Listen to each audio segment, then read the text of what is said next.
Okay.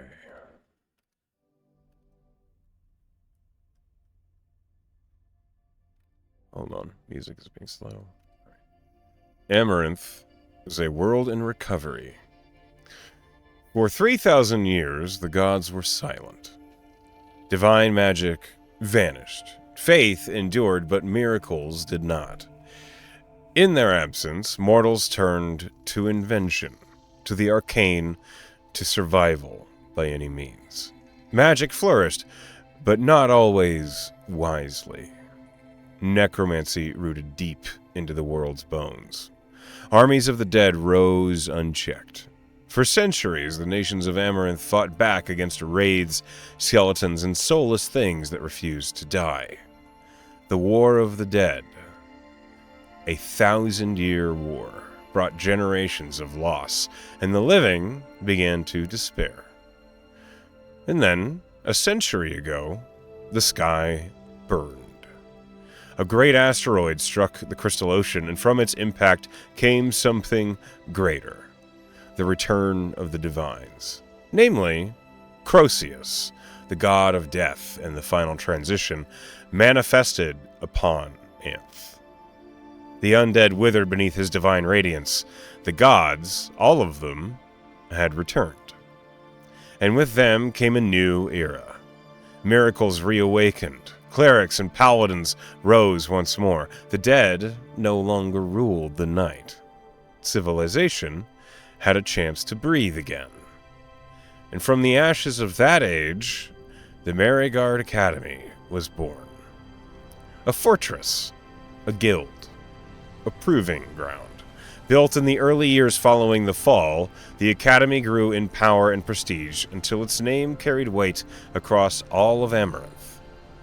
It trains contractors, warriors, spellcasters, and strategists, and sends them into the world with no banner and no allegiance, only purpose. It is founded in Aurelia, but it swears loyalty to none. If you pay for their service, you are protected. If you break that contract, you are alone. The Academy itself is a gray stone keep perched beside the growing trade city of Ferrum. Banners flutter from high spires, and the training fields ring with the clash of weapons. Smoke and light pour from windows where spellcraft is tested and tempered. Its halls echo with the sounds of command, conflict, and discipline. Magic dances in the air. Arrows hum through archery butts. The grounds are kept immaculate, the smith busy, and the paddocks worn by daily trial. Within these walls, the next generation prepares to shape the world or be broken by it. At least, so Lorelei had heard by rumor. Lorelei Taylor was born and raised in the Tarraconan city of Taka, God's Landing. She was born to a young and loving couple, Amelia and Aaron Taylor, who were not wealthy parent people, but respectable. Lorelei's earliest memories are those of being raised by her parents in the happier early years they spent together. She remembers her father taking her to the park to play and showing her how the clocks he worked on for his business, Taylor's Clocks and Tinkers.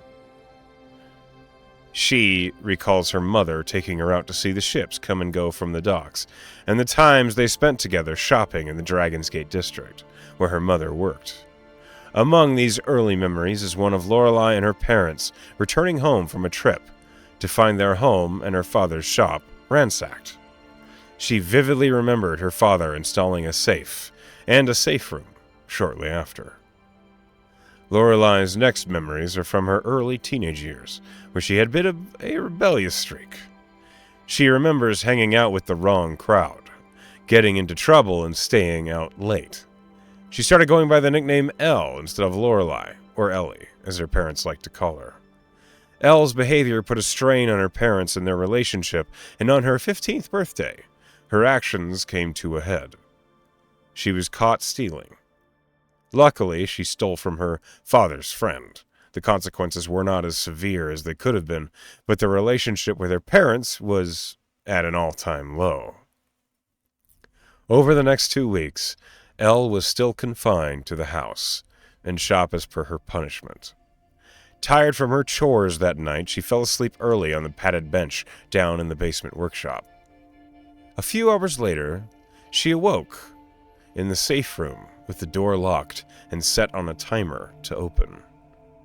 She was left alone and trapped for nearly 7 days.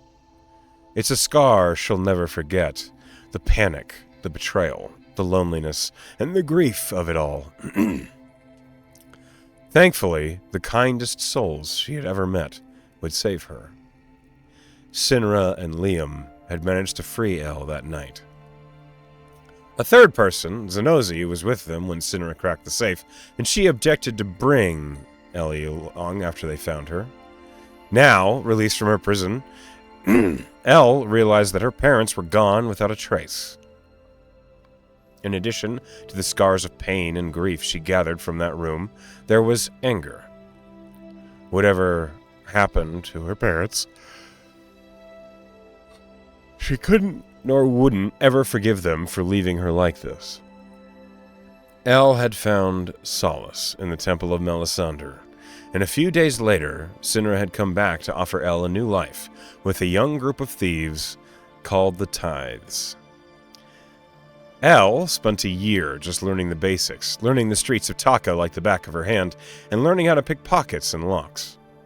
Sinra helped her the most, as well as Liam, and naturally they became best friends. Eventually they learned the truth from Elle, that she was trapped in the basement safe room because her parents had locked her in. Surprisingly, Zenozi helped Elle too, but it was through a bit of a rivalry and competitive spirit, like betting on who brought in the most coin that week. At the end of that year, Elle had earned the Tithes' trust, and was finally allowed to meet their benefactor in order to be accepted as a full member. M was a mysterious man, who was very well dressed and wore a plain silver half-mask. However, he was very charming, and aside from masking his identity, he made Elle feel welcome. She was congratulated on earning her place with a gift, her very own set of thieves' tools. The Tithes operation worked in tiers. Elle's first year as an initiate was spent picking pockets and learning how to do it without getting caught. Now, Elle had become a full member, and she moved up to robbing shops and houses. The Tithes' primary business.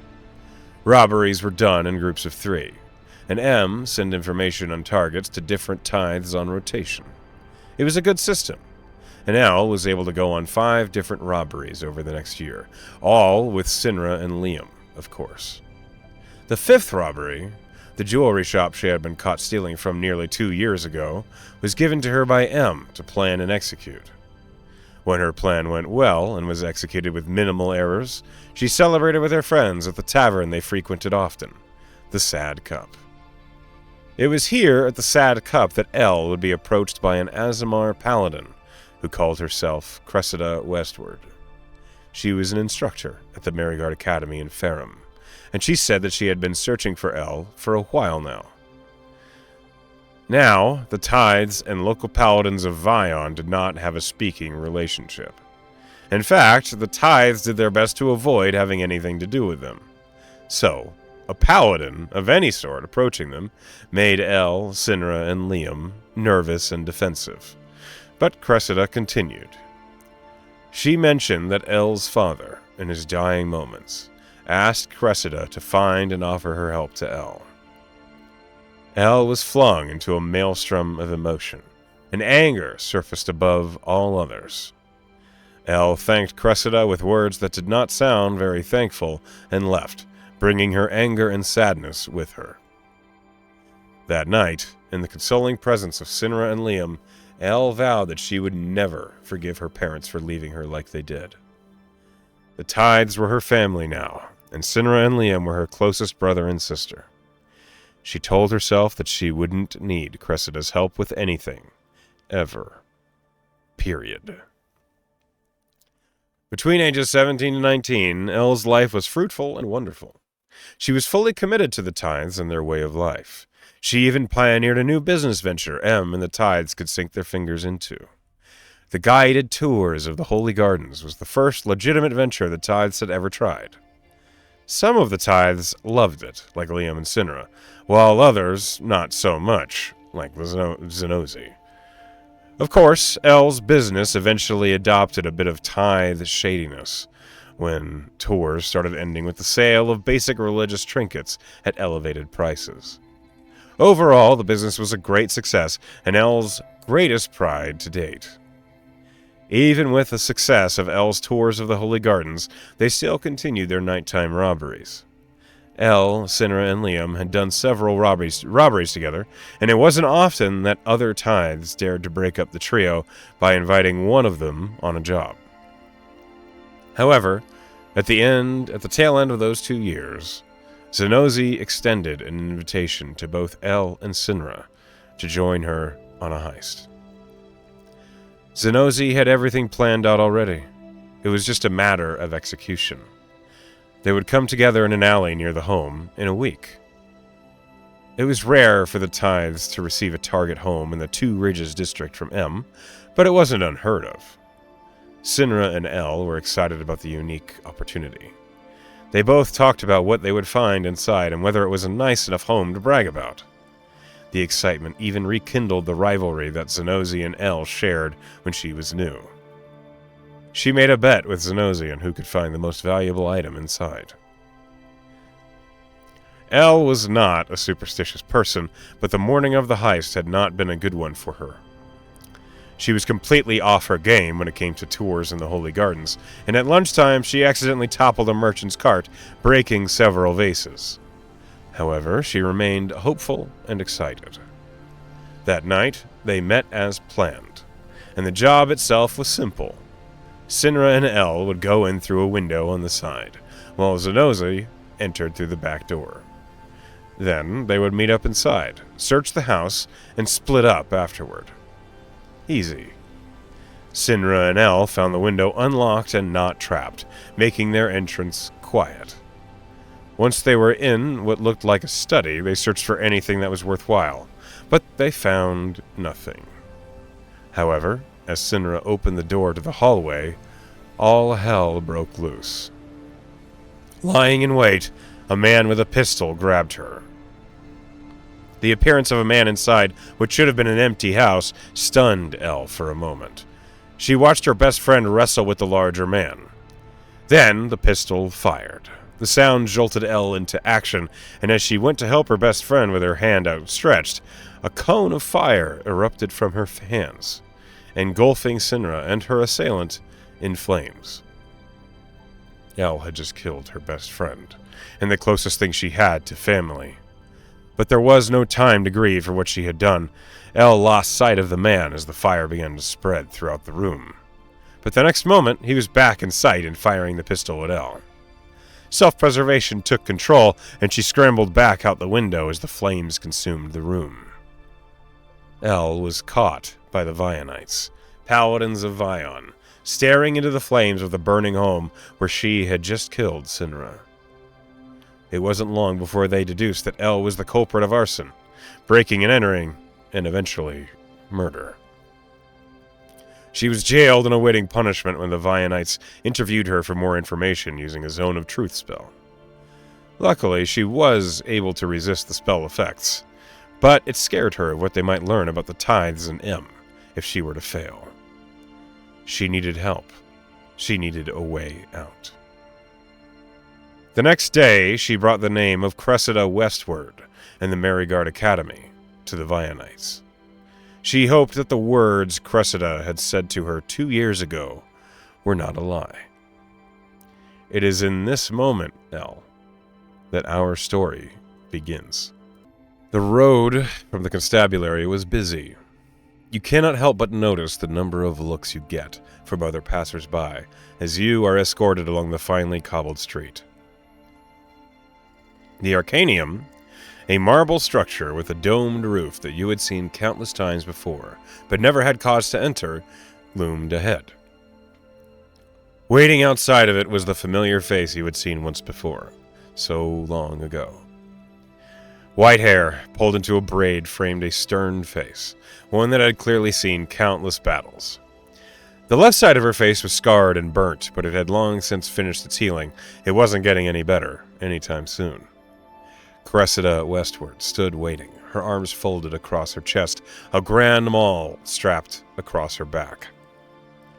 The guards that escort you seem to quicken their pace at the sight of the worldly paladin, and you feel your feet having to pick up your gait in order to not stumble or fall. About time. You all sure took your sweet time getting out here, didn't you? Cressida stepped forward off the stone steps to look you in the face. You're with me now. You're not going to pull anything foolish if we pull these chains off, will you? Who said that? Was that Cressida? That's Crest, to you, yeah. I think she's looking Crest right in the face, and she just holds up her chains, her wrists, and she just shakes them. Come on. She looks at the guards and nods. The guards seem to protest briefly, but Cressida raises a hand. If she gets away, the last bastion will track her down, and that'll be the last of my goodwill. She looks at you pointedly as she's speaking. You know who the last bastion is. Her? No, it's the group of mercenaries that she used to run, and they still exist here in Taka. They're famous for taking on very dangerous, brutal jobs, and they were one of the first mercenaries to handle the Nagora conflict. So, they don't fuck around. I think she would defiantly just keep staring at Cressida. She basically just like shakes her head, and finally the guards do remove the manacles, and she plants a firm hand on your shoulder.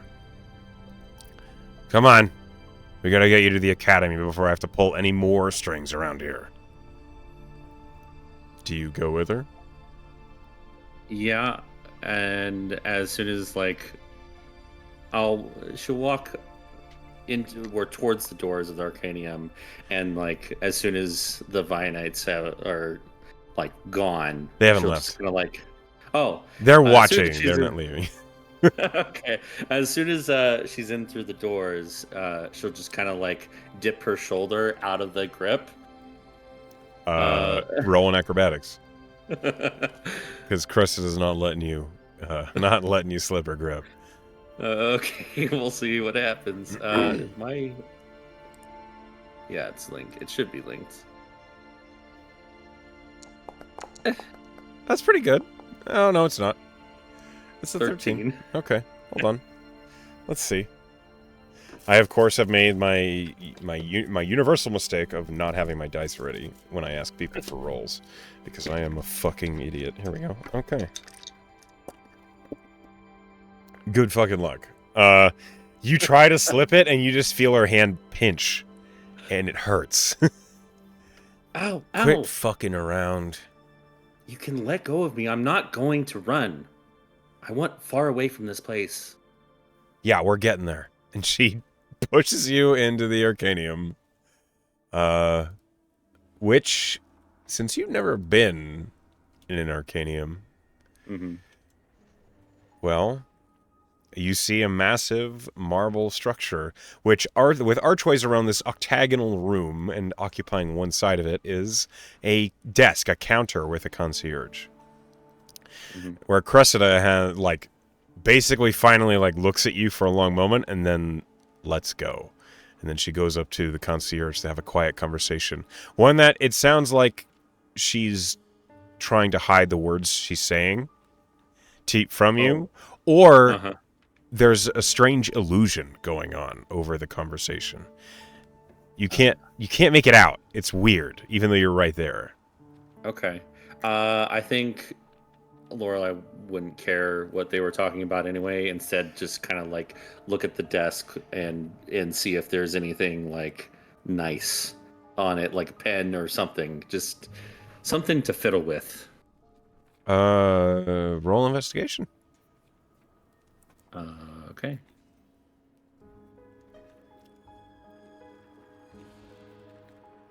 Not bad. 17. You see there is a couple things on the desk. There is a ledger that's open And with a 17, you see that everything written in the ledger is fuzzy. Just like the conversation, you can't read any of the things written in the ledger. There is a quill, which is kind of unusual. Normally, everyone just uses, like, fountain pens to write if they need to write anything. There's an actual, like, old-school whole-ass quill with ink pot next to it, next to the ledger, which strikes you as ancient and archaic and nonsense. On the other side of the ledger, there is it looks like it's toward the concierge's side of the desk. There's a round red ball that you know exactly what it is the instant you see it. It is one of these souvenirs you get for taking the SA mystery tour of the airship that's down on the beach below the city of Taka. Okay. It has one of the heroes, one of their likenesses inside this squishy red ball. At a glance, you see it is Viella, the cleric that was one of the Wanderers. Okay. So she'll kind of like pick up the pen, kind of look at it and look at the inkwell and just kind of like give it a look that just like, "Oh, this is old stuff." And then she'll like place her hand over this like souvenir, and You feel and Cressida's hand just around your wrist until you let go of it. She's still talking to the concierge. She does not stop, but it is like a vice grip is just locked around your wrist. she'll just mutter, "You're no fun." Finally, Cressida finishes the conversation with the concierge, and then you are led by her. There is now an archway in one of the octagonal sides of this room that was not there before. You are led straight through the archway into a room that is lined with blue glowing candles that seem to be made of glass or crystal, and an etched sigil across the entire floor that Cressida leads you right into the center of. I know it's a lot, just hold on. We'll be out of here in a half step. All right.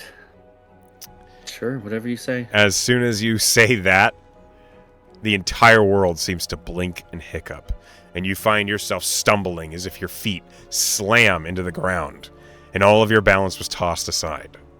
Roll me a dex save. Okay. Oh, not bad. 18.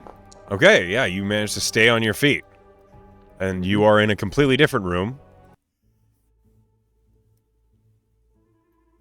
Maybe a little warning next time. Jesus. Easy, I gets over. You're out of Taka. Thanks. And Cressida leads you, like, off the glowing sigil. All right. You can have a seat and gather your bearings, which, as she says that, you realize your stomach is turning from the teleportation. And she, there's, all these steps around the room, and she, basically seems to expect you to sit down for a moment.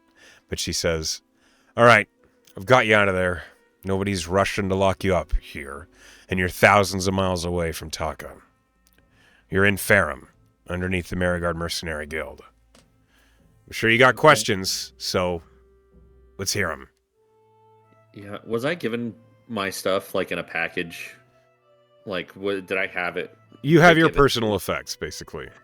They're on your back in a backpack. No, none of your daggers are there. None of my daggers. No weapons were given back to you. No thieves' tools. Absolutely not. Your tools of crime were not given to you.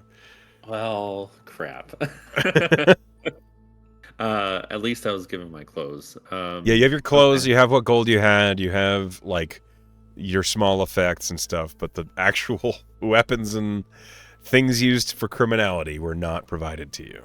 Let's see how much gold I got from just the basic. Probably 10 or 15. Yeah, it was 10. So just pocket change. I think. Did she tell me to sit down? She's is gesturing to the steps. It doesn't seem like she's gonna let you out of here right away. Okay, she will not sit down. She'll defiantly just stand. Well, you're a whole lot of fun, aren't you?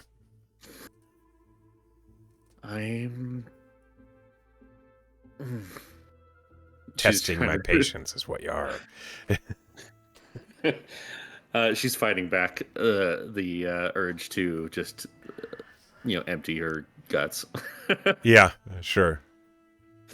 But she'll like look around, trying to wait for her stomach to settle.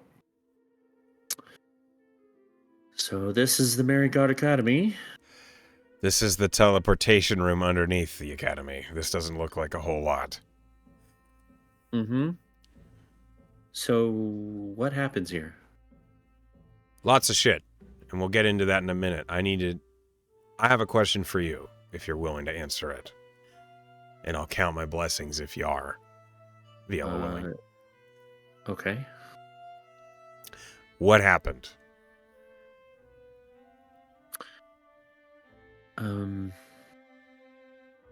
Job went bad. Job went bad. That happens. I'm accustomed to that. But job went bad doesn't account for incinerated people and burned a whole house down. I didn't mean to. I believe you. What happened? I don't know. Cressida, like, She's just folds her arms and waits. Lorelai is like snappy and angry right now, but she's also got a lot of tears welling up in her eyes. It's she's trying to hold them back, but Look, I'm here to help you. You asked for my help, and I'm gonna do it.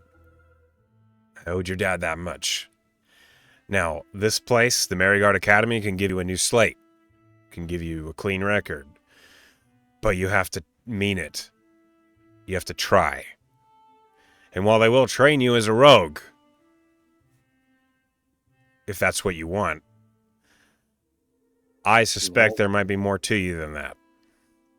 Do all rogues shoot fire from their fingers? Nope, I would say most of them don't. That's what happened? You shot fire from your fingers, and you did not mean it.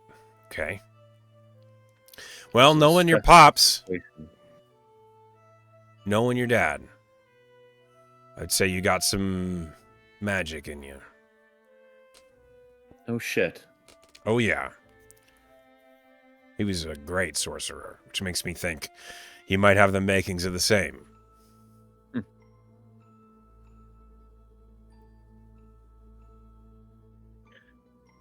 The people here can teach you. Okay, so what's next? Well, you decide if that's what you want. You can either take this offer and sign up for the Mariguard, or you can walk out that door and be a fugitive. Will it keep me away from Taka? Will it keep me out of jail? Signing up here? Oh, yeah. You'll be here for a year, training up, depending on what class you take. If you decide to investigate this sorcery that you seem to have a knack for, you'll be training under Emilia Dorn. She's a great teacher. She's no nonsense. And she'd be the best for you, I think. And Cressida's like thinking about it as looking at this defiant little shit like, yeah, Emilia might be the right call. All right, sure. Let's, I guess, do it. And she kind of takes the pouch out of her belongings, because I'm sure she did. Did they give her a chance to like dress up in her own clothes, or no? She's wearing the same raggedy, rugged clothes she wore when they first took her in. You've been able to bathe, but you haven't been able to change. And I'm sure they took away like any kind of like hair ties that she used to put her hair up. 100%. Yeah. So yeah, her long red hair is kind of just frizzy from the bath and She, Yep. yeah. Uh, but she'll just kind of dig the pouch of 10 gold that she had on her when she was caught, and she's like, I only got 10 gold. I don't Yeah, see how hold I. on to that. If you're willing to do this, it's the last thing I can do for your dad. I can put you through the Mariguard. I'll cover your entrance fee. But after that, we're square. Sure, yeah, fine. Think about it for a second, all right? Like, you sign up for this, you're signing up for a year of training. And if you fuck off with the gear that they give you, that's up to you. I'll even give you a head start, but I will tell the Vionites, I will tell the Taka Guard that you're no longer here and you're not our problem anymore. Because I do follow the law. You understand? Yeah, sure. You finish your course here. If you become a contractor, you get to sign the amnesty clause. And all this shit's forgiven. But that takes a year, and you gotta mean it. And he, pushes the pouch back toward you.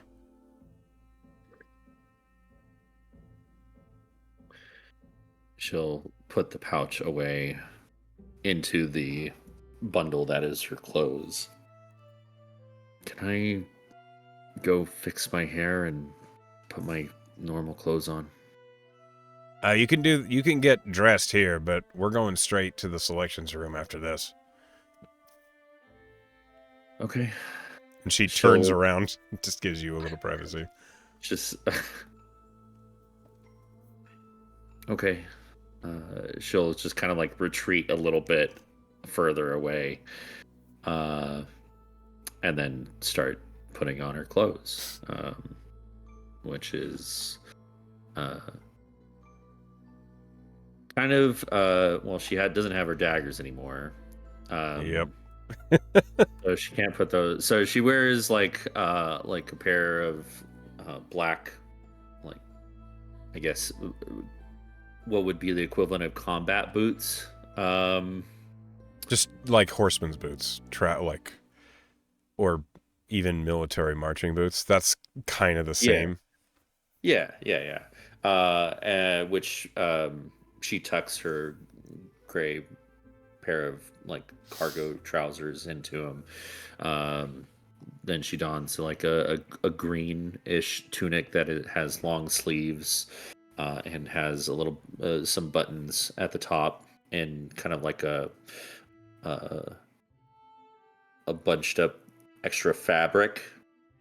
And then she'll put on a cream colored cloak. For now, she'll keep the hood down on that cloak. And then what's the temperature here? Because Taka is pretty cold, right? Taka they're both coast towns, so it's actually pretty similar. Taka would be a little chillier, but it's not that different. Okay. Generally between 60 to 70 degrees. Okay. Then she will put on the brown leather jacket over everything. Okay.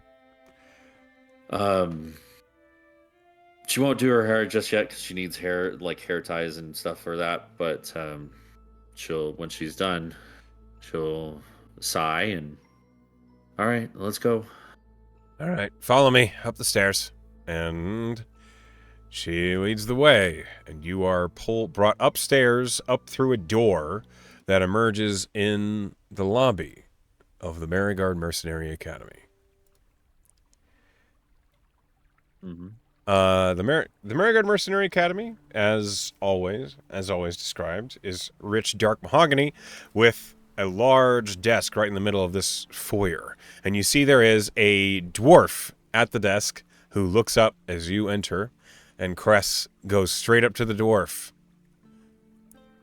New recruit. And Persh just kind of looks up at her and then over at you. Name. And Cress looks at you as Persh opens up a large ledger, another book. This one's on you. Uh, do you want my full name? That will be easiest, so I don't have to track it down. Lorelei Taylor. All right, write it down. She'll pick up the quill or pen, whatever is available. It is a pen. It is a fountain pen. Okay. She'll write it down. Okay. And then Persh, the dwarf, shuts it. Cress says, Persh, Lorelei. I'm sorry, that was the wrong voice. Cress says, Persh, Lorelei. Lorelei, Persh. Go by Elle? Yes. Elle. Persh just nods as he closes the ledger, and then he gestures, and he says, I assume you've been giving her the runaround. And Cress nods, and she says, all right, let me see if I'm right. Look over there. Do you see a door? It says selections on it. She looks over. There is a door that says selections on it. Yep. Yep. It says it. Great. Go on in. I'll be out here. Okay. Oh, and she reaches into her belt and pulls off a small pouch and tosses it to you. That's for Maxwell in there. Okay. And she leans against the desk. I don't know who that is. She'll walk into the door with this pouch in her hand. Okay. As you do, you go into the selections room. And the room is dominated by a massive table covered in gear with all sorts of different sections based on the various classes. And as you enter, you hear from the corner of the room next to you, good morning. As she's walking through the door, I think she'll like shake the pouch to see what's in it. It jingles with coin. Okay. Oh, hey, who? Hello. Are you Maxwell? I am Maxwell. Here. And she'll toss the coin pouch. I take it you're here to enroll. Perfect. And he takes the pouch and, like, opens it up and counts. Oh, okay. So well and good. Is that? Mm-hmm. Got it. Mm-hmm. Why don't you go ahead and take a look at the selections table and choose your course of study?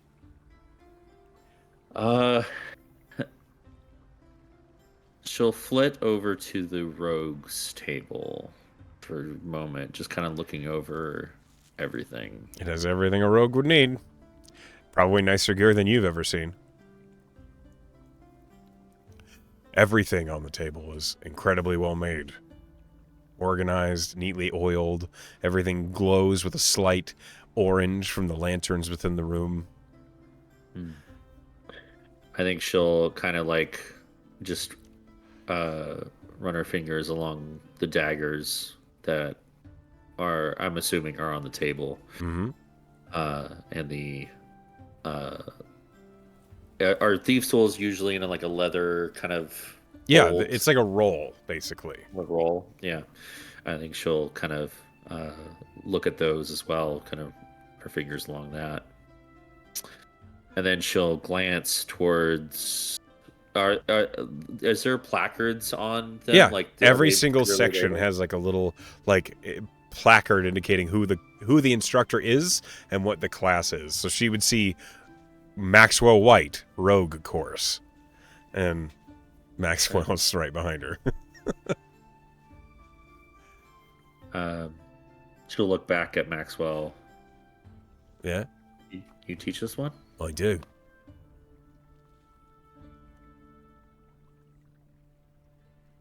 Would it... I've been told I have sorcerer's ability. Mm-hmm. But I've been living this life for a while. Well, look at it this way. If you try out something new and it doesn't work out for you, you can always pay for another year with a different course.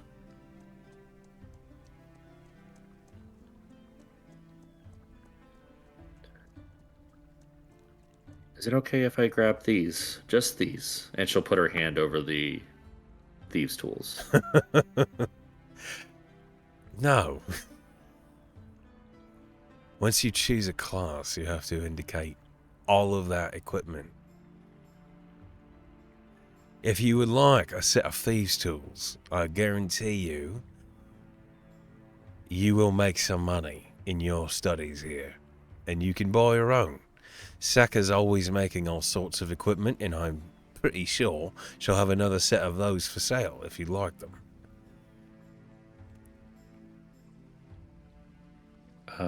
She'll nod, and then she'll head over to the sorcerer's table, and she'll kind of glance over the stuff that's there. What is there? Oh, there's a lot.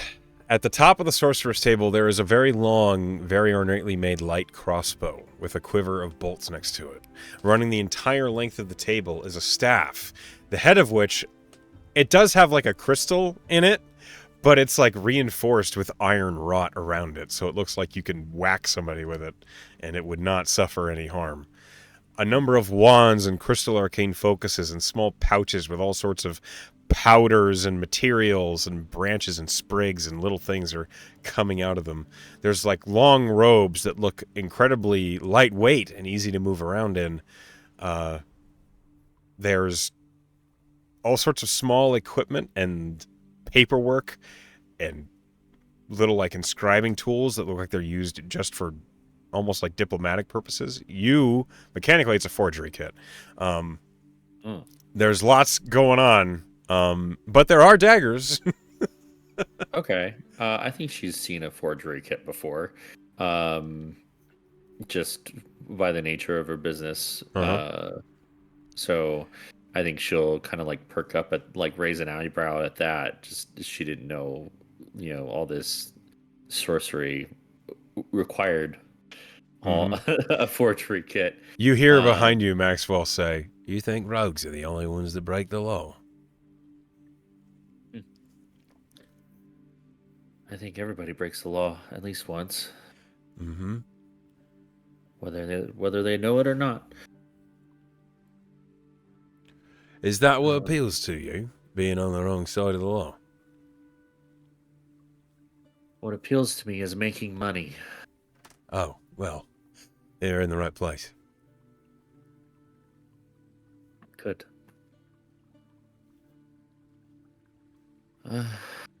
Are there any daggers here? Yeah, the sorcerer equipment has 3 daggers in a line. Just boop, boop, boop. Oh, perfect. Exactly what I had. The rogue had like a bandolier of like 10, but the sorcerer equipment is 3 daggers. Okay. Well. Oh, this is the first time I've looked at Max. Oh, okay. Yeah. You've never seen Maxwell before, huh? Yeah. No, I think the first when I did Kalen, I didn't think you had this yet. But yeah, now I see him. Okay. Yeah. So she'll kind of. Is there like a bag? Yeah, it's like a big satchel, like basically a shoulder pack that the sorcerers get. It seems like a lot of the sorcerers' equipment is designed utilitarian-like, but also with a style about it. Everything looks like it's supposed to look good while you wear it. The rogue equipment is very clear, like all of it is meant to be fucking silent when you're carrying it. The sorcery equipment is more flashy. There's like embellishments on the clasps, and everything looks like it's, going to look good. She's not too big of a fan of that, given the life that she's lived. But she will go ahead and start. I bet she would absolutely just sneer at the bard stuff. Probably. Is the bard stuff like right next to the sorcerer stuff? No, it's alphabetical, so it's like down to the left side of the table from her. But I mean, it's garish. You would see it immediately. Okay, gotcha. Like she's had nice daggers, or like her daggers before were really nice. She kept a really nice dagger on her belt and visible, just so people could see it and see that she wasn't like vulnerable. Hmm. Uh, Open carry, but as it were. yeah, exactly. But I think she would just kind of sigh at all the stuff. Well, here's to trying something new, I guess. Fuck it. That's the And she spirit. starts she starts putting all like the flashy stuff in first at the bottom of the bag, and then Hmm. all the practical stuff on top.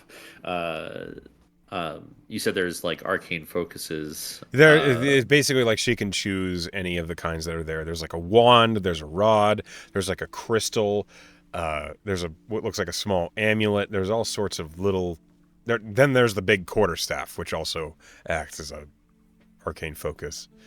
Yeah, the quarterstaff is a little bit unwieldy for her. So she'll kind of like glance at the probably the smallest thing, something that she can like palm. That'll be a wand. The wand would be the smallest one. The wand. Okay, Yeah. so she'll kind of put. The orb or the crystal is basically like a grapefruit that you're trying to use as an Oh arcane God. focus. Yeah. Yeah, no. If the wand is the easiest stowable item, then she'll kind of like Yeah. plug that. The wand is maybe like 6 inches long. The rod is longer. It's like a foot. And then the staff is obviously like 4 foot long. So, Okay. I think she'll do that, and in fact, she'll take the wand and just kind of like do a quick updo of her hair with it, and just kind of skewer it. roll me a D100. Oh. You're All right. carrying an arcane focus and you're an unpracticed sorcerer. Wonderful. 41. As you do, the wand you whip it up into your hair, and as it does, like just a shower of sparks out the end of the wand and onto the ground. Oh boy. Maxwell was like, "Are we showing off, or was that not on purpose? Because it didn't look like it was on purpose." That was not on purpose. Oh boy. She'll quickly pick it up and then just put it in her pocket. Be careful with that. It's a loaded gun in your hands. Yeah, sure. Right. So, sorcery is your class of choice. Yep. Perfect. If you don't mind, I have one more thing for you to sign. And he steps away from... He's like sitting on a stool with a pedestal in front of it. He steps away from it, gathering up what looks like a slate with parchment on it. And he holds it out to you, and a quill that has been inked. Just write your name and your course of study here. My name again? Your name again, yes. But it's Okay. the last time. This is the one where you're signing your soul away. That's the one. She'll look at him suspiciously. He just quirks an eyebrow. I'm joking. Fucking with me. I am. Yeah. She'll sign her name and put sorcerer. Perfect. And he puts that away and he says, "Right. Now it falls to me to show you around Mariguard Academy. I'm going to show you to your dormitory where you'll be spending the rest of your nights. And then to your classroom." Okay. What time is it? Oh, it's like 9 in the morning. Oh, it's early. Okay, gotcha. Mm-hmm. All right. So Maxwell leads you out of the selections room, and you kind of like instinctively look over to where Cress was, and she is gone. You just see Persh at the counter, working, and Maxwell says, "I'm sure you've met our lovely concierge, Persh. He will be handling any missions that you get. He will also handle your assignments and any crew that you might be assigned to. If you prove yourself a leader or capable, he will give you more and more complex assignments. Additionally, if you're assigned to any free agencies, which is kind of a on-the-job hands training while you're a student here, he will be the one handling those as well. So, you'll be talking to him quite a bit. Behind him is the mess hall. right through those open walls. You're going to be able to find anything to eat all day round. Meal times are 6 in the morning, 12 in the afternoon, and 6 in the evening. Any other time you're in there, you'll be able to find just some bread, cheese, maybe a stew, if the golems have it up. So that was 6, then noon, then 6 again? Aye. If Okay. you want breakfast in the morning, you gotta wake up early. All classes begin at 7 in the morning, regardless of training, so you can expect some time to eat, but, you know, it's on you if you want to have a full stomach at the start of training. And what if we're late? Because that's really early. Oh, well, that's up to your instructor now, isn't it? Great. Mm-hmm. I wouldn't recommend it. And he begins heading down the right-hand wing. Uh-huh. As he's walking, he points and he's like, that right there, that's the paladin classroom. That's where the lovely Cressida, who I believe is the one that escorted you, that's where you'll find her if you need her.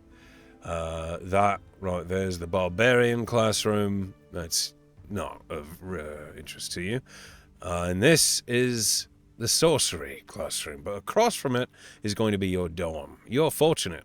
Your dormitory is right on the opposite side of the hall. And he opens the door to the dorms, and it opens up to basically like a narrow hallway that immediately has like 4 doors, and 2 of them are closed and 2 of them are open. Okay. So is this the second story or the first story? First story.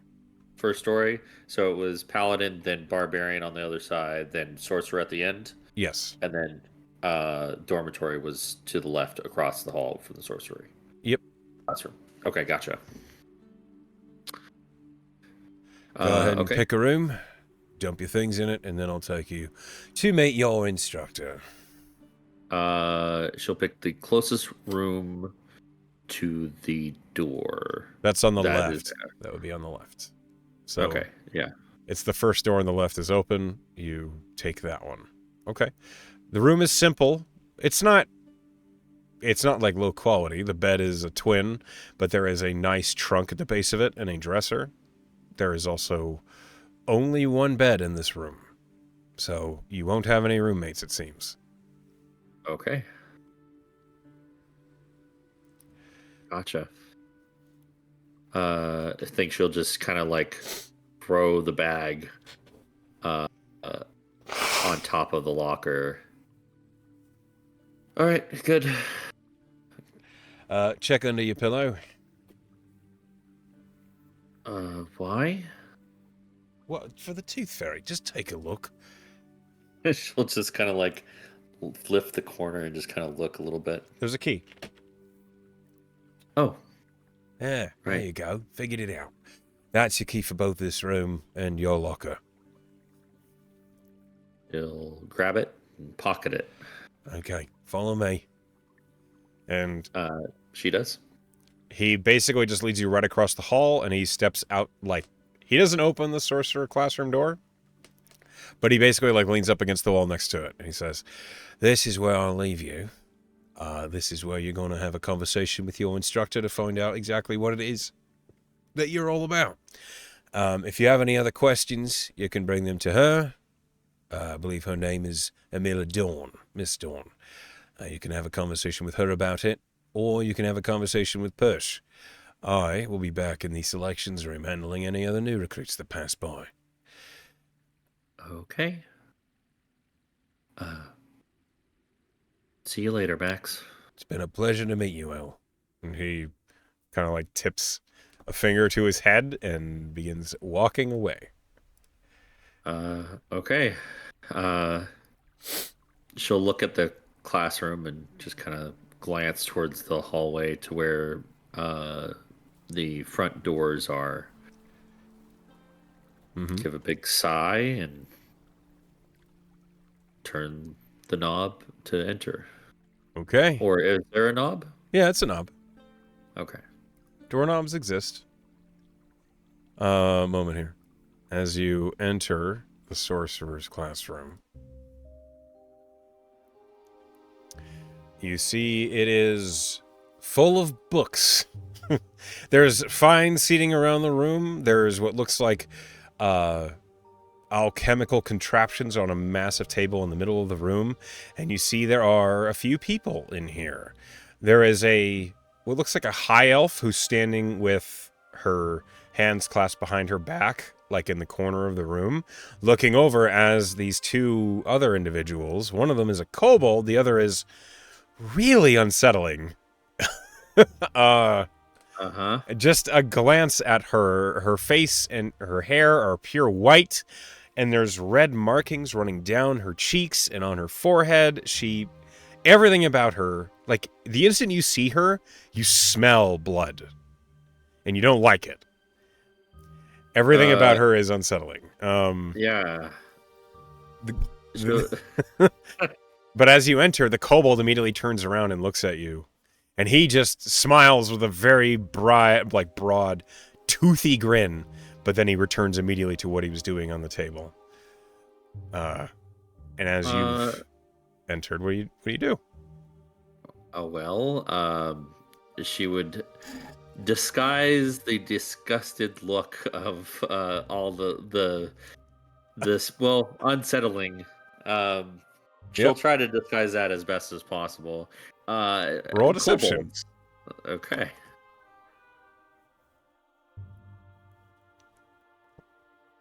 Oh, yes. 27.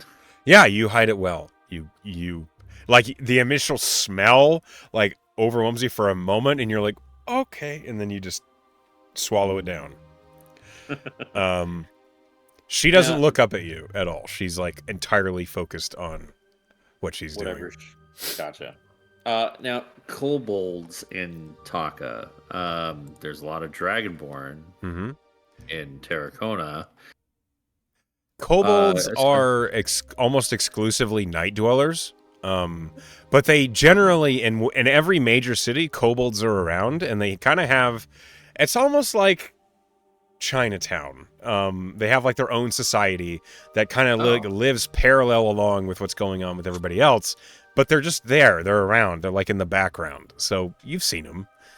Okay. They're very industrious and hard workers, usually. Gotcha. So I think she would kind of give the kobold a polite smile because she's probably seen them before, being a night owl herself, and just probably maybe had good relations. She does speak Draconic, so sure. I'm sure she's probably had a conversation with a few of them.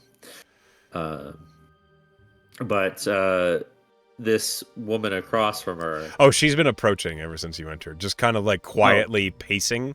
That way that like someone in authority silently walks, like a slow step at a time. As you've been looking over the other sorcery students, you glance over and she's like right here next to you. Oh. I think she'll like want to step back from such an authoritative figure because it makes her uncomfortable. Understandable. But she'll keep that 27 deception and just kind of push it down. Good morning. Good morning. I take it you are my newest recruit. Yep, it seems so. What is the nature of your magic? Do you know? I do not. You see, there's like a moment as she like inhales, and roll me an insight check, because at first you think it's frustration, but there's like a quirk of her lip that you're not sure what it means. Wow, that's really good. 20.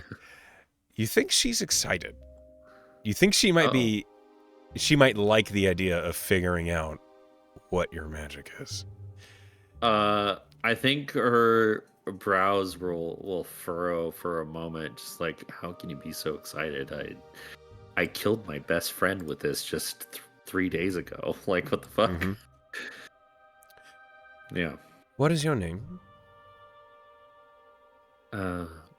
Lorelei, but you can call me Elle. Elle. Elle will do. Please come with me. And she goes to the far side of the table next to this alchemical contraption, and she gestures to the stool for you to sit on. Okay. And as she does, she looks over at the other students and she says, "Make sure the two of you finish those assignments." And they both just like look up and nod. And you realize they're writing something in like arcane symbols. And then she, like, you don't understand why you'd need to. Like, that seems Yeah. weird to you. But she then turns to you and she says, "Right.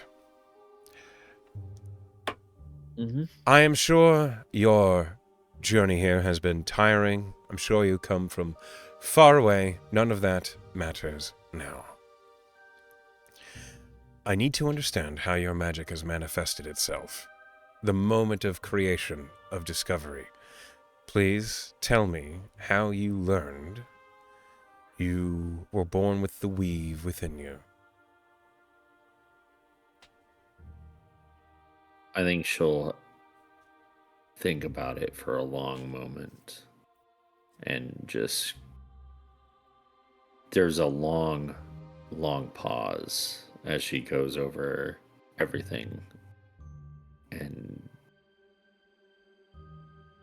uh,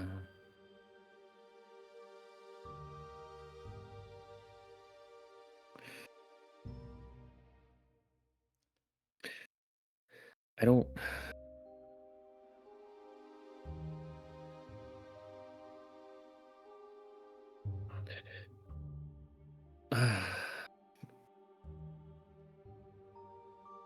Sorry, what was it again?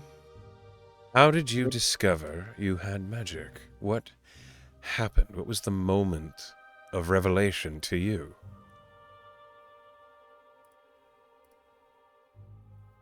I can't tell you that. Hmm.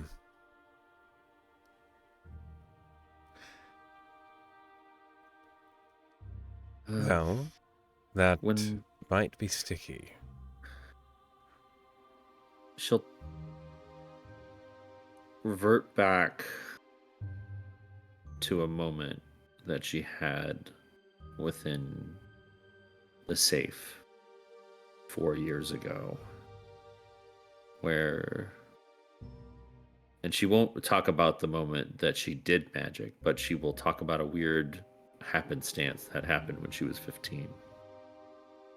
And she'll say, when it was a stressful situation, and I could feel within me this ticking, this clock within me. Like, but there was no watches, there were no clocks around. It was like I could constantly hear it. There is, like, as you're talking, you suddenly, both you and Amila, hear from across the room the strange, unnerving girl say, "Her blood moves as if in aqueducts along the pathways of logic." And Amila looks over at her. "Thank you, Erithea, as you were." And then she turns to you and she says, "Right. That sounds to me as if you are aligned with the plane of law, Mechanus. Your magic is that of a clockwork soul." She'll chuckle at at the when she said law. What's funny? Nothing. Certainly something. Don't worry about it. We need to perform a test. And she plucks from the table a blue crystal orb. It is dull blue and appears to be like hollow in her fingertips, and she holds it out in front of you. Take this. She will reach out for it, kind of very apprehensively, and she'll carefully touch it. She doesn't know what's gonna do. It's So. cold to the touch and doesn't weigh very much. As soon as you touch it, Amila like shucks it into your fingertips so that you have to catch it or it'll fall to the ground. Uh-huh. Yeah. Now that you're holding it, nothing happens. And Amila says, I want you to try to cast a spell into that. Focus entirely upon it, and as if nothing else is in this room, and I want you to try and perform magic upon that sphere. I don't know how. That's fine. I said try. Okay. I want you to remember that strange moment when you were tense and scared. I want you to focus on what happened before and bring it forth. Can I roll something for this? Sure. Just to see if it happens. Yeah. What do you think I'll roll? Okay, so she is gonna roll me a charisma check, basically. You're trying to use your willpower, your presence to remember what happened before and bring those emotions up again. Huh. Okay. Just a straight charisma roll. Both times were not great times in her life. Sure. So. A 14. So what does this success look like for you? I think this particular one, when she thinks about that moment within the safe being trapped, I think she'll want to protect herself from being locked in. And so she accidentally casts mage armor on herself. So you try to. You Yeah. feel that protection well up, and instead, the spell seems to be drunk by this sphere. It glows bright blue, and almost as though the sphere itself gets like these scales over it, which is probably not what your mage armor looks like at all. But that's what happens as this abjuration spell is consumed by the sphere.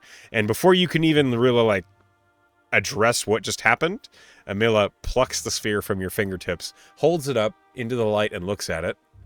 Yes, yes. Clockwork soul, indeed. Remarkable. I think after she plucks it, I think she'll just kind of like her arms will immediately go like into a defensive like cross over her, over herself, over her chest. Amila does not seem to look at you while that happens, but she sets the sphere down on its little holder on the table, and then she turns and she says, your magic is tied to a trauma. She just nods very quickly, very sharply. Well, that has good ramifications and bad ones. The good ones is you'll trust it. You use it to defend yourself. You use it in moments of dire stress, which is important because in the future, there will be moments of dire stress.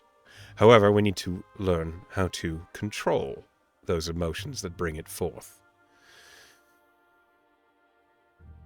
Does it always have to be so stressful No. for me to use this? No, it does not, and you will learn how to control that. Everyone, every sorcerer has their magic bound to an emotion of some kind. When they first discover it, when it first manifests, it is when it is strongest, but as you get closer to it, as you become more familiar with the way your body reacts with the weave around you, you will be able to draw that magic forward easily, and without relying on the emotions that originally brought it forth. For example, Arethea over there, her magic was brought forth by grief. And Sparks over there, his magic was brought forth by pride.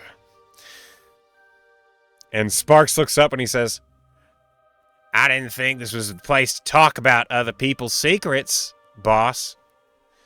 And Amila says, it's not a secret. Well, it was to me. Well, I didn't tell her any about how or why, just that it was. And the kobold kind of like glowers as he resumes working at the table. Lorelai is not laughing, but she's just kind of like in this defensive like posture with the arms crossed. Mm-hmm. Emila like steps away a little bit, and she just gestures to the table and to the other sorcerers, and she says, however, more important than even controlling your magic is you're going to learn how to become practiced with what it means. Additionally, you're going to learn how to become a Mariguard mercenary, which is my job to turn you into that. If you wish to earn coin, if you wish to right wrongs, or if you wish to complete difficult tasks, as a Mariguard mercenary, you will want to pay attention to every lesson I give you here. You're going to learn how to work with people, how to control them, how to manipulate them, and how to see what information is beyond the surface, more than what people are willing to tell you. As a sorcerer of the Mariguard Mercenary Academy, it is going to be your job to act as the lubricant between your party and the individuals you encounter out there in the world. Now, that can mean many things. I'm sorry, go ahead. I was gonna... Nothing. It's fine. She thinks to herself about the word choice. Mm-hmm. Uh-huh. Amila seems completely humorless. You will make things easier for your party to get things done, and sometimes that means you're going to deal with riffraff, or imbeciles, idiots and morons, people of the land. Sometimes you're going to be dealing with racists, or people that are despicable in every way, except for the ones where they will be willing to provide gold for your services. This is an unfortunate reality of this world, and the people that we deal with on the daily basis. For the next year, you'll be working with me, and you'll be working out in the town of Ferrum. Should you prove yourself adept and capable, you might accept jobs, or free agencies, as they call them here, out of the town, out in Augur City, maybe farther down in Kylan's Crossing. We will see. It depends. Now, are you aware of the war between Aurelia and Ko right now? Not really. Well, there is a war going on between Aurelia and Ko. It mostly is striking around Quarterstone Pass, which means that it is fairly near here. We have been having many wounded and soldiers coming to Bastion here in Ferrum before shipping off up through Shorewatch. I would recommend you keep your distance from them. Not for any real worry as to you, but I understand as a fledgling sorcerer you will wish to practice or experiment with your magic. I'm going to ask that you refrain from doing so, from using it on the people in the town. We have a training room here, and it is very capable. You can use it to create monsters to practice your spells upon, and in doing so, you will become more proficient in what you can do. Do it there instead of in Ferrum. Do you understand? Yeah. Good. Do you have any questions for me? She'll just shake her head. Okay, good.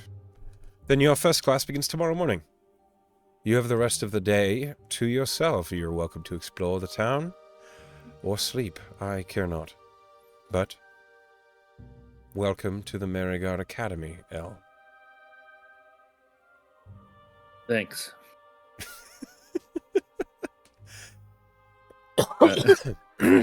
Amila turns her attention back to her other students. It's as if this didn't happen. She'll just kind of like, that was a whirlwind of information, and she'll just kind of awkwardly and quietly make for the stairs, and she is quieter than, well, she knows how to move quietly, and she does so. Mm-hmm. Yeah, you kind of stealth your way out. Mm-hmm. Okay. And then she'll go back to her room across the hall, Okay. and she'll close the door behind her and lock it. And she'll sit on the bed. And she'll look around the room. Is there a window? Yeah, there is a window. It's kind of a stained glass, and it has like what looks like a mural of a red dragon that is soaring over an individual. The individual is raising a bow and arrow towards it, and it's like a simple mural. It's not a complicated one. But the stained glass, like, there's like parts that you can easily see out. She'll look at that and just kind of admire it for a second. And then, are there curtains like to block out the light? Yeah. That is. Yeah, there are. She'll walk over to it and draw the curtains closed, and then sit back down on the bed. And then, after, I'd say about 5 minutes of being in silence and just listening to this space around her,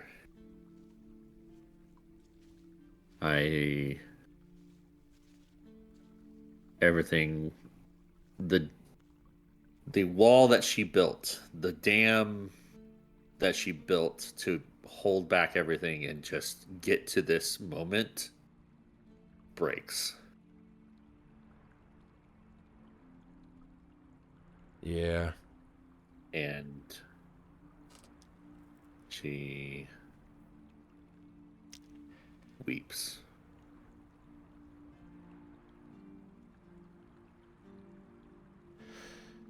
She cries so much that it exhausts her. And she goes to sleep. Okay. Roll me a d8.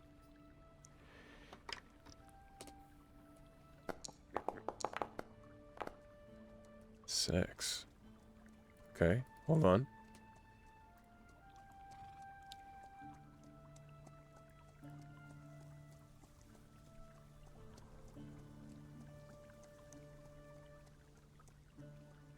Okay. After, like, you don't know how long you basically conked out, but when a knock occurs on your door, you're jolted awake. And you hear, "Elle, you awake?" You do not have to reply if you don't want.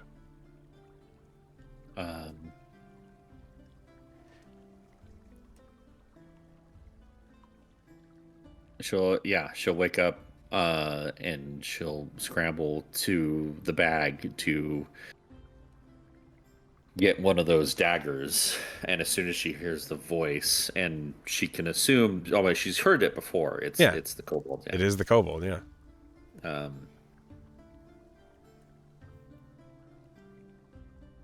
Does she want to talk to anybody right now? That's the question. Right now, probably not. So she'll just sit up on the bed with the dagger in hand and just wait for it to pass. Roll perception. Okay.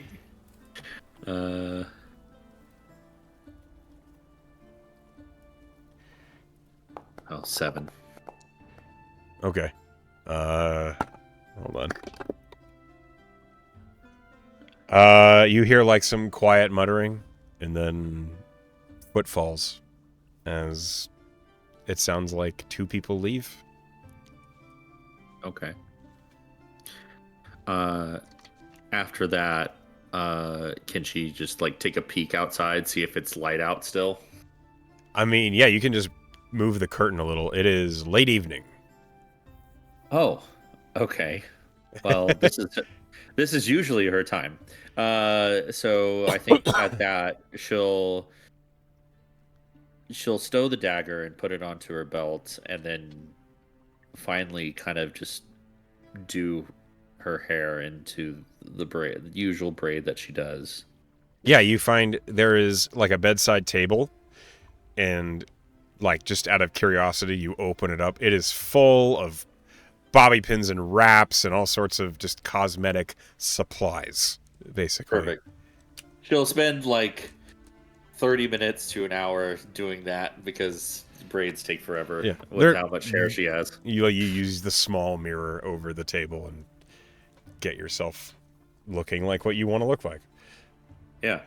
And once that's done, she'll take the other 2 daggers that were in the bag and just kind of like put them on her person. The usual boot dagger she has, she'll slip that in there. And then there's one hidden in her jacket that she slips in, and then one on her belt. Okay. And then you're armed to the teeth. And then she will go to the door, unlock it, take a peek outside, see if anybody's there. Well, let me see if anybody's there.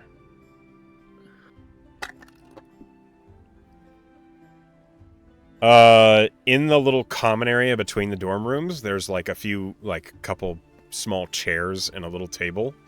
Seated at the table, sipping at a mug of something, you do see the creepy, unsettling woman. Okay. Who the instructor referred to as Arathea. She just, like, when you open the door, her eyes just flit up to you briefly, and then back down to the book that she was reading. Okay. Well, thankful for that. She'll just kind of like quietly slip out and then close the door, lock it, and then head down the hallway to the front. Okay. You see Persh is at the table, at the counter, always, it seems. She won't bother him. Okay.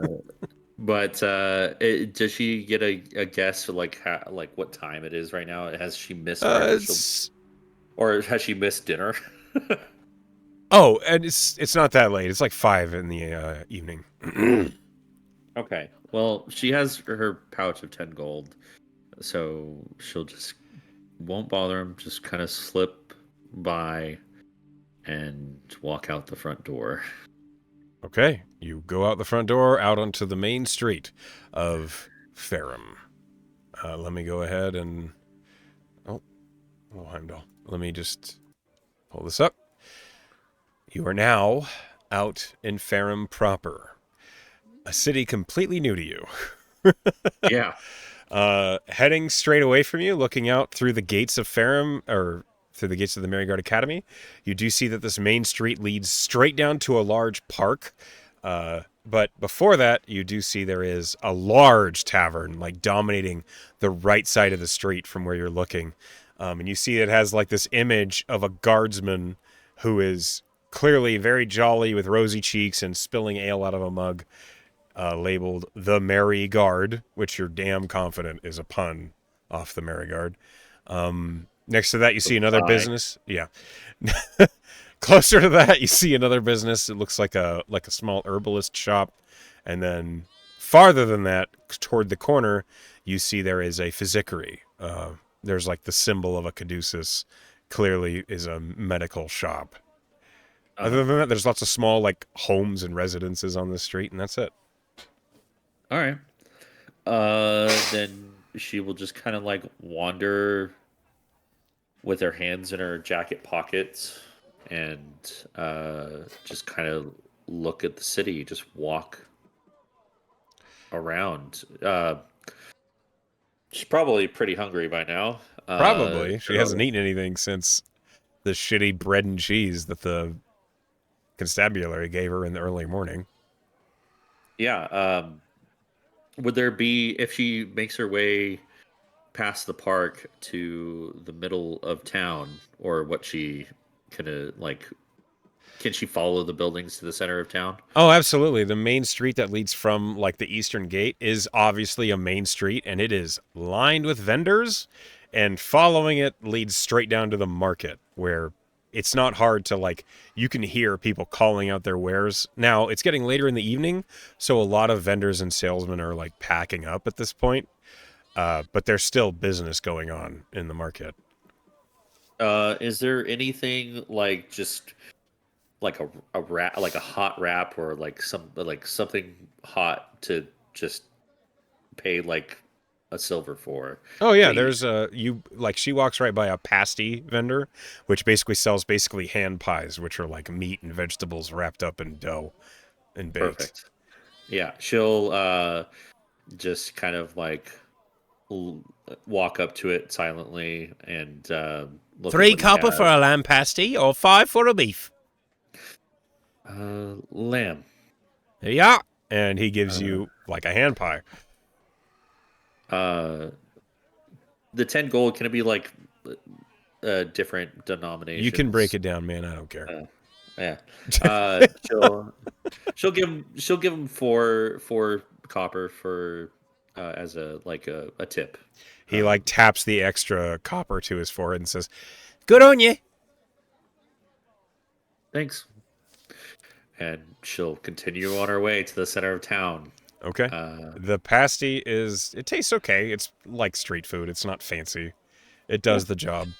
Um, you by eating cheap street food, you gain one temporary hit point. Heck yeah. I am in double digits now. Woo! Uh, Perfect. yeah, you. So first and foremost, what is your passive insight? Uh 13. So the first thing you kind of realize about Ferrum as compared to Taka, the city that you know extremely well, Ferrum Yeah. is relaxed. There's almost like this air of tension that isn't here in Ferrum. Maybe it has something to do with the fact that the Mariguard Academy is here, or maybe it's just that there are no Vionites here. There's no like this hard iron rule of law that takes over the city, and everyone seems more relaxed. You also get the impression that it's much more diverse. This is a much busier port town than Taka is. Taka is all about the pilgrimages and getting to the actual, like the holy gardens and visiting the various landing sites of the different gods and doing the tour of the SA Mystery and learning about the Wanderers. And that's like, that tourism is like what has swallowed that city. Okay. Ferrum, that is not the case. This trading town is very much about the trading and the Mhm. sailing of imports and exports. And so, by nature, you see way more diverse people here. You like just looking down into the Pharaoh market, you see like a Triton, you see dark elves, you see dragonborn, you see half orcs, you see halflings and gnomes and dwarves, and it's just a smattering of all the various races. And like you almost bump into several Goliaths just like making their way through the market. It's crazy diverse compared to Taka.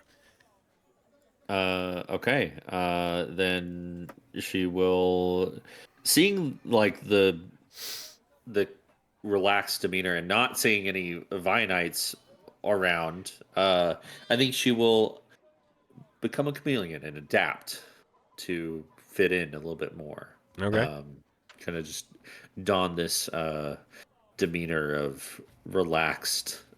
Like her pace will slow, her shoulders will uh, slump a little bit, Okay. Roll me and a she'll just D100 if you don't mind. sure 81. 81. Okay. Let's see here.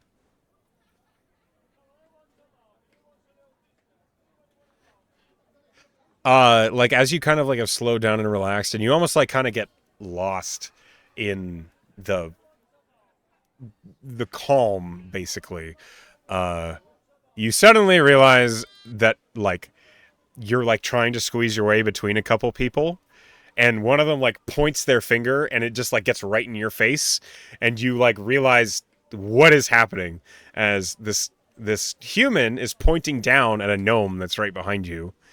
You have stolen my idea for the perfect crane on that, and we're never going to get that patent back. So now that you've taken that, you owe me all that gold. And the gnome is like behind you. You just hear him say, "Well, that was hard. It was my idea in the first place. You just happened to take the blueprints and then run off with them, so it's hardly my problem."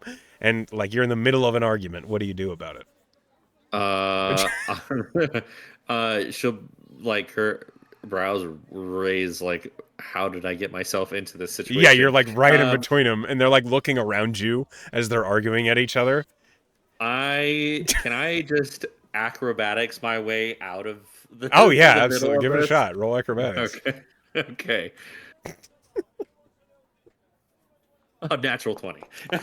Okay, yeah, you like this is not my problem. You basically like slip away right as he like is about to throw a punch, shouting, "You're the fraud around here!" And he like basically like swings at the gnome, and you manage to dodge it and get out of that situation. Oof. All right. Not my problem. Uh, yeah. She'll keep on shake that off and keep on going. She'll try to see if she can gain her bearings on maybe where the temples are. Oh, Um, yeah, there is a temple down here, but it is. You see, like down towards the end of the Ferrum Market and before the docks begin, you see that there is a small cathedral, and you can roll me in a religion check, which you okay. would the DC is very low for you because of where you're from. Yeah. How am I not trained in religion here? Well, 17. There's a temple of Pyrrhus right here on the edge of the market. Not the one she was looking for. That's the one that's Uh, here, unfortunately. yeah. She'll just kind of look at it and just kind of like crinkle her nose and just keep on going on. And is smote by the god of the sun. No. No, she's looking for something specific. So, um, I guess not knowing this town, she'll try to pick out someone who doesn't look busy, or maybe no, she'll go to a vendor. Um, Oh, sure. There's lots of those. and There's like a pewter pottery and like dishware vendor who's just like looking bored. And as you approach this dark-skinned human, "Hey, do you need some kitchenwares?" not tonight particularly. All right, More that's fair. di- directions. Do you know where the Temple of Melisandre is? Yeah, it's out the east gate in the chapels. Oh, so I passed it. Okay, gotcha. Mm-hmm. Thanks. Have a good one. He Uh, he looks like he's about to start closing down, so he's like, whatever. yeah, so she's made her way through the market. So she'll just kind of like continue and try to find her way down this street here and back to the East Park Yeah. and back to the. You notice the East Park is full of tents. Okay. Like adventurers that look like they've holed up. This is where they have decided to set up, and you see there's like a couple guards that are around, and they look annoyed, but they're not like doing anything about it. Oh, okay. All right. Yeah, she won't go into the park if it's like full of It's not crazy. tents. It's not like full, but there's like from this side of it, you see there's like 6 tents of various camping parties throughout the East Park. But you don't Okay. like it's not like blocking you. You can easily make it through if you wanted to. Then I think she'll take a path to get to the East Gate or the Chapel District. That's where he said it was, right? Uh-huh. Okay, yeah. She'll cut through. Hold on, let me roll a thing. Okay. You get through the East Park, and then you're looking out the gate, and you see that the chapels are exactly what they sound like. There are various temples out here, along with like immediately to the left is the stable, and then to the right you see there are like 4 different temples. And you see a temple to Melisandre being like one of the middling sized ones just to Mm. the right of the road. Okay. Um, Seeing that, she'll approach with not no apprehension. Um, it actually is pretty comforting to her that there is one so close by, the Mariguard. Um, and she'll just walk in like it was, it was hers to walk into. As you're walking into it, a towering tiefling like walks out of it, and he like basically bumps into you, and he's like, "Oh, I'm sorry," and he like steps aside to let you in as he's clearly trying to leave. Thanks. You do recognize the Mariguard embroidery on his armor, but he just kind of nods, tips his head to you, and then walks past. Okay. Yeah, she'll just kind of like clock that, uh, the insignia Mm-hmm. and walk in. The temple to Melisandre is much like every other temple to Melisandre you've ever been to. It is lined with various pews that like dominate the middle of it, and then there are lots of like these ornate gold and white curtains that kind of divide the temple away into like the hospitality areas that the Melisandre is famous for. Um, People are basically using the temple as a hostel. Uh, Mm. it smells delicious in here. And you realize that smell is coming from one of the curtains that's open. You see there is a dwarf that has like a grand like pot, and there's like a thin trail of white smoke that's rising up towards the ceiling.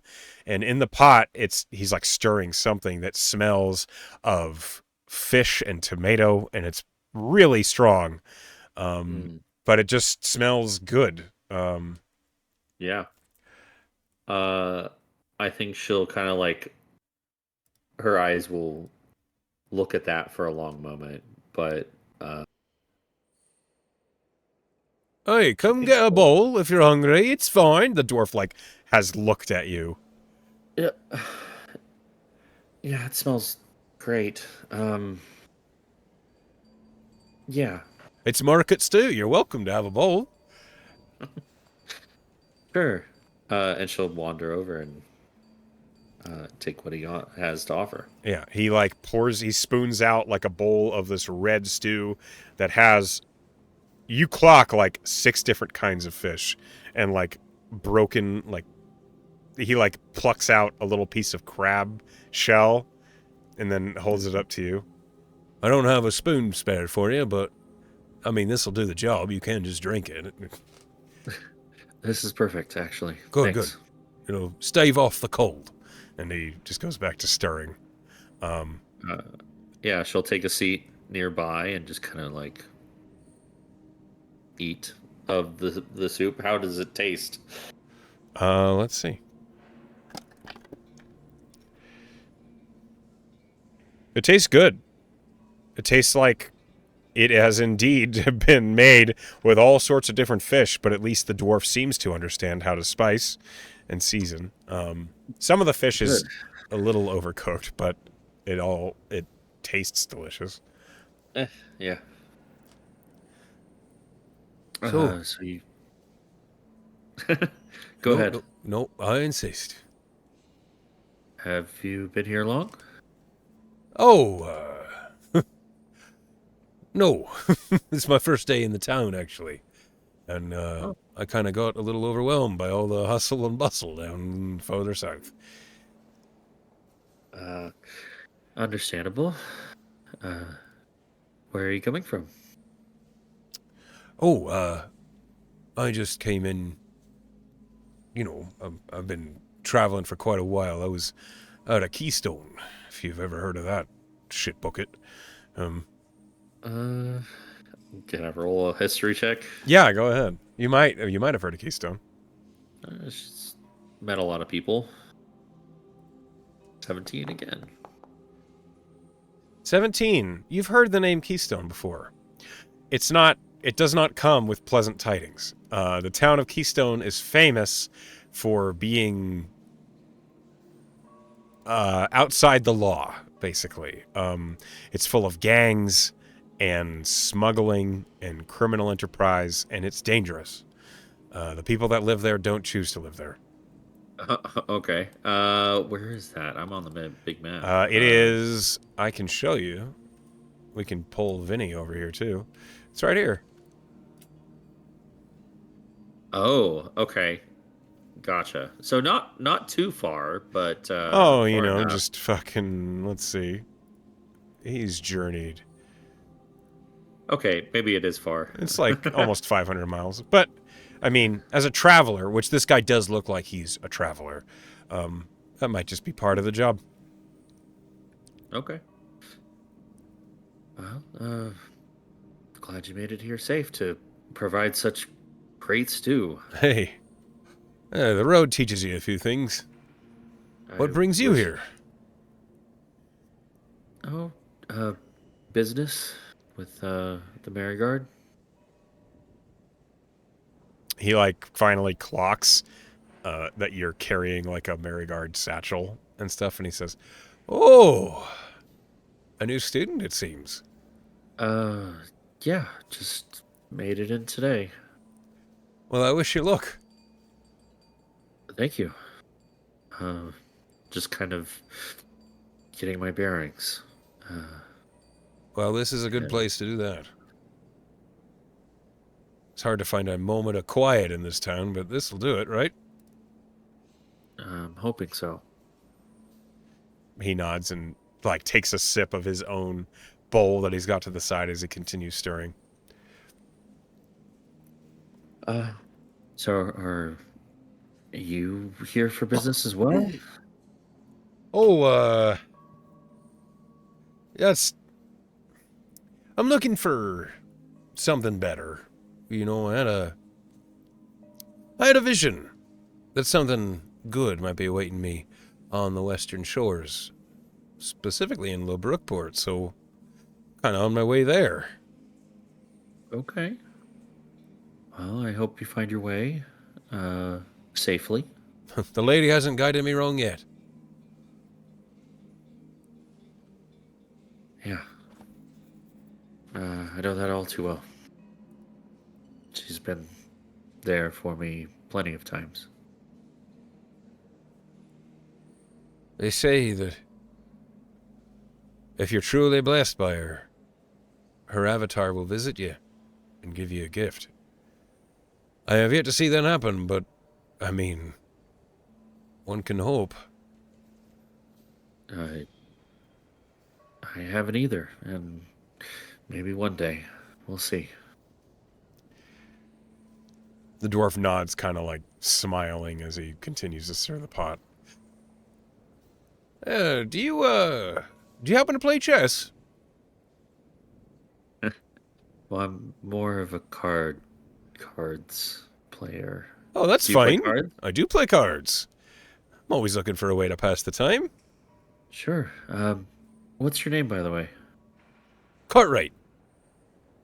Miles Cartwright. Sorry. Lorelei. It's nice to meet you, Cartwright. Oh, it's a pleasure. Can you do the dealing? I just gotta get this to simmer, and then I can use both my hands. Sure. Yeah. She doesn't know if she has a. Well, she probably has a deck of cards just kind of like somewhere on her person. There is actually in the sorcerer's pack a deck of playing cards. Oh, okay, cool, nice. Okay, she'll find that and just kind of like, she's played cards so many times, and because she's pretty good at it. She's good at bullshitting people. So she takes it and shuffles through it, gives it a good shuffle, and deals out. What card games in Anth are there, like So common ones? the most common one is Fiend's Hand, which is basically poker. Okay. Everyone plays that. It's known everywhere. It's basically 5-card draw poker, but Oh, in Anth it's called Fiend's Hand. okay. Then she'll stick to the basics, and she'll deal out 5 cards and a piece. And usually there's some. I'm assuming there's usually like betting. Yeah, Uh, usually. In this case, Cartwright pulls like a bag of nuts out of his bag, and he like pours I, it out. that's This'll do, eh? And he shoves you half of them. sure. You get to Uh, keep what you win. well, thank you. Don't consider Uh, that a blessing. They might be a little stale, but they do the job. well, uh, let's play. So you meet Uh, you play Fiend's Hand with Miles Cartwright, this random dwarf in the Temple of Melisandre. yeah, and I feel like it's a little nostalgic for her because there have been plenty of times where she's had to hold up in the Temple of Melisandre Okay. in Taka and just kind of just mingled with the people that were staying there, Yeah. and finding ways to pass the time late at night. I gotta know, as she's now at this temple, and after everything that happened to her today, what's going through Elle's mind? Uh, I think she's just trying to distract herself with nostalgia and things that make her comfortable. She's not trying to think about what happened. Um, and she's not trying to go back to that room by herself. Uh,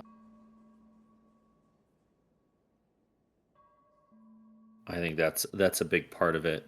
And she's simply trying to distract herself. So she's very obviously not trying to think about what's happened. Okay.